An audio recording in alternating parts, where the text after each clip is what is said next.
Ndakusuka ndiye kubawo kuba kaloku yena unako konke. Ndakusuka ndiye kubawo indlala indigqibile ndiyaphela. Ndakusuka umbombo ndiwujongise embo kwiingcambu zam, ndiyeke ingcam nehagu camagu.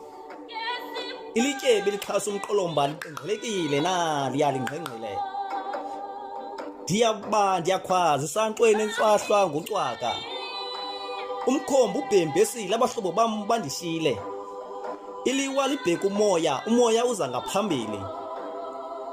Ndiqhawula amatyathanga isazala sam sindikhomba emaxhantini.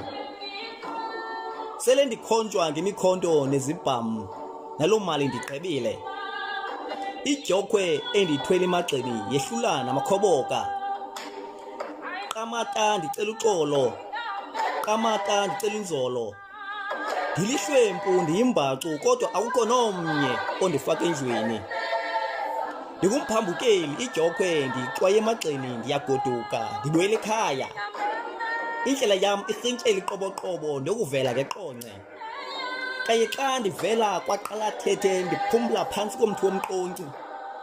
Ameva ayahlaba kwakrazuka ntlambo sisikhalo. Noba ndingabhonga akukho ndlebe endivayo. Umvundluzeka indlela, ingcam yokugqibela andityanga, ndihlafune nje ndayithofa ndachila makudede bumnyama kuvela ukhanya.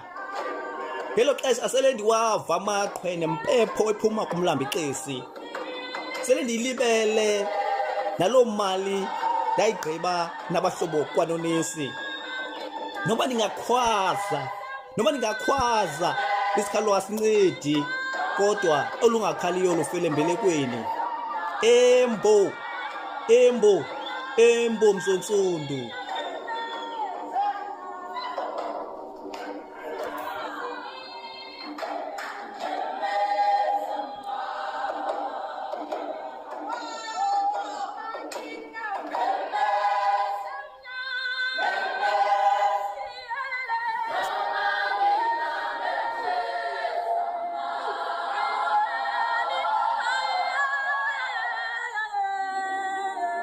Camagu.